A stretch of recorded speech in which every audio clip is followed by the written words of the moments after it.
북한은 김정은 국무위원장이 방역전쟁 승리를 공포한 이후 전방과 국경 지역을 제외한 모든 곳에서 마스크 착용 의무를 해제했습니다. 또 상업과 편의시설 운영을 정상화하는 등 방역 조치를 대폭 완화하며 일상 회복에 박차를 가하고 있는데요. 그 배경을 놓고 여러 분석이 나오고 있습니다. 이교준 기자입니다.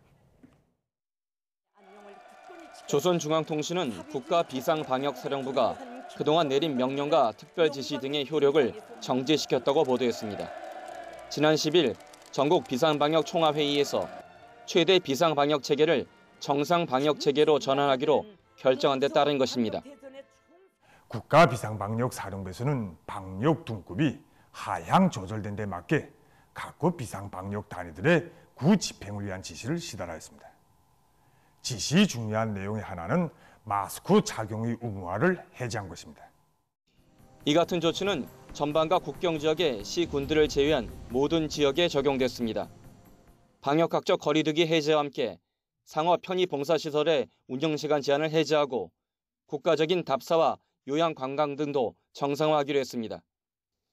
통신은 주민들의 사업과 생산활동, 생활을 정상 수준으로 이행시키기 위한 대책들을 강구하고 있다고 전했습니다. 이처럼 일상 회복을 서두르는 것은 김정은 위원장의 방역 성과를 과시하면서 경제난 타개에 속도를 내기 위한 행보로 분석됩니다. 북한 당국 입장에서는 바이러스의 유입 가능성이 여전히 있음에도 불구하고 이 경제 건설이라든지 민생 개선이 우선 더 시급한 목표다, 이런 판단을 했을 가능성이 있습니다.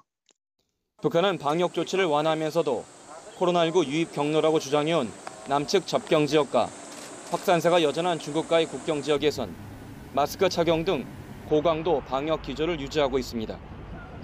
노동신문은 사설을 통해 자만과 방심이 지금까지 이룩한 성과들을 한순간에 날리고 심각한 도전과 위기를 다시 몰아올 수 있다며 경각심을 일깨웠습니다. 미국 정부와 방역 전문가들은 백신이 없는 북한의 경우 코로나19 바이러스가 아직 잠복하고 있을 가능성이 커 일시적 소강 국면이 지나면 다시 재확산할 수 있다고 우려하고 있습니다.